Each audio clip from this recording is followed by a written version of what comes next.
এই গাছটা যদি এইখানে হয় তাহলে আমি এখানে কিছু সবজি টবজি আবাদ করতে পারবো না। আলহামদুলিল্লাহ মোটামুটি এই যে শশার চারা গজাই গেছে। ঘাড় বেঁকা, ঘাড় বেঁকা, ঘাড় সোজা করতে পারে না। এই যে হাটে কেমনে দেখেন, ক্যামেরা দেখলে বেচারা খুব লজ্জা পায়। এগুলো হইতেছে একেবারে অরিজিনাল পাহাড়ি দেশি মুরগি। মাশাল্লাহ বললেন সবাই। আসসালামু আলাইকুম, আশা করি সবাই অনেক ভালো আছেন। তো সার পোকার যন্ত্রণার কারণে বাড়ির খাতাবালি সব বাইরে। আমাদের আশেপাশে আমরা যে নতুন করে সবজি লাগানো শুরু করছি, এই জন্য আমাদের এই ছাগলগুলার অনেক অসুবিধা হয়ে যাইতেছে। কিরে ভাই ডাকিস না। তো আমরা যে কয়েকদিন আগে শশার বীজ লাগাইছিলাম ওগুলার দেখি কি অবস্থা। তো আলহামদুলিল্লাহ মোটামুটি এই যে শশার চারা গজাই গেছে দেখেন, মাশাল্লাহ। আর এই পাশে যেগুলো দিচ্ছে এগুলো এখনো উঠে নাই, দুই একটা উঠছে। এই যে দুই একটা দেখা যায়। এই জায়গাগুলো পরিষ্কার করে রাখছি এই জায়গায় ট্রাক্টর আইনে চাষ করার জন্য। তো কালকে ট্রাক্টর আসার কথা ছিল, আসে নাই, এই জন্য এই জায়গাটা চাষ করতে পারিনি। এই সমান যতটুকু আছে অতটুকু চাষ করে শীতকালীন শাক সবজি। এখন সমস্যা যেটা হইলো, এই কৃষ্ণচূড়া গাছটা, এই গাছটা অনেক শখের একটা গাছ লাগাইছিলাম, কিন্তু এই গাছটা যদি এইখানে হয় তাহলে আমি এখানে কিছু সবজি টবজি আবাদ করতে পারবো না। এটা ভবিষ্যতের জন্য আরও বেশি খারাপ হয়ে যাবে। যেহেতু আমি শাক সবজির চাষ করি, আমার বাড়ির এই জায়গাটা একটু উঁচা জমি, তো এখানে বর্ষার পানি হইলেও ডুবে না।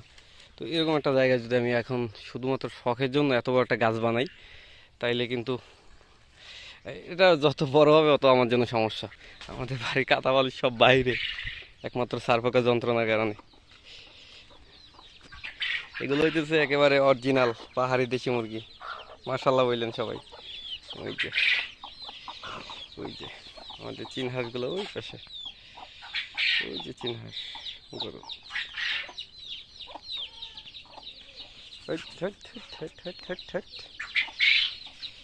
চলেন একটু কোয়েল পাখি দেখাই আপনাদের। এগুলো হইতেছে আমাদের সেই সোলার ইনকিউবেটর ফোটানো কোয়েল পাখিগুলো। আজকে ওদের বয়স 2 মাসও হয় নাই, তো মাশাল্লাহ ডিম দিচ্ছে, ভালোই ডিম দিচ্ছে।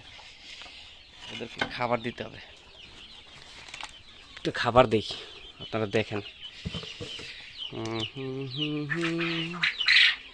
পাখি রে তুই, এটা কিন্তু ওদেরকে যেটা খাবার দিতেছি এটা হইতেছে আপনার লেয়ার মুরগির যে খাবারটা দেয়, লেয়ার 1, ওই ফিডটা এদেরকে খাওয়াইতেছি। আর এই খাবার পত্রটা আমি নিজেই তৈরি করছি। এটা একটা চকলেটের বাটি, এটা তো আটকাইতেছে না, খাচ্ছ খুব খারাপ।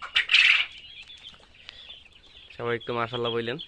এটা হচ্ছে আমার কোয়েল পাখির খামার। এখানে শুধু কোয়েল পাখি না, ওই পাশে কবুতরও আছে, এই পাশে গরুর ঘর, ছাগলের ঘর, এই বাইরে রয়েছে। মাশাল্লাহ মাশাল্লাহ। এখানে একটা পাখি আছে যেটার ঘাড় বেঁকা, দেখাইতেছি আপনাদের। ওই যে ওই যে ওই যে দেখেন, ওই যে দেখেন, এই যে দেখছেন। বেচারা বেচারা কিন্তু খুব লজ্জা পায় ভাই, নিজেরা লুকায় রাখার চেষ্টা করে খালি। ও ভাই, এটারে বিক্রি করি নাই, খাইও না, এটারে দিয়ে সার্কাস দেখি আমি। এর অনেক ধরি, হ্যাঁ, এটার জন্মগত সমস্যা, এটার সমস্যা হচ্ছে জন্মগত সমস্যা।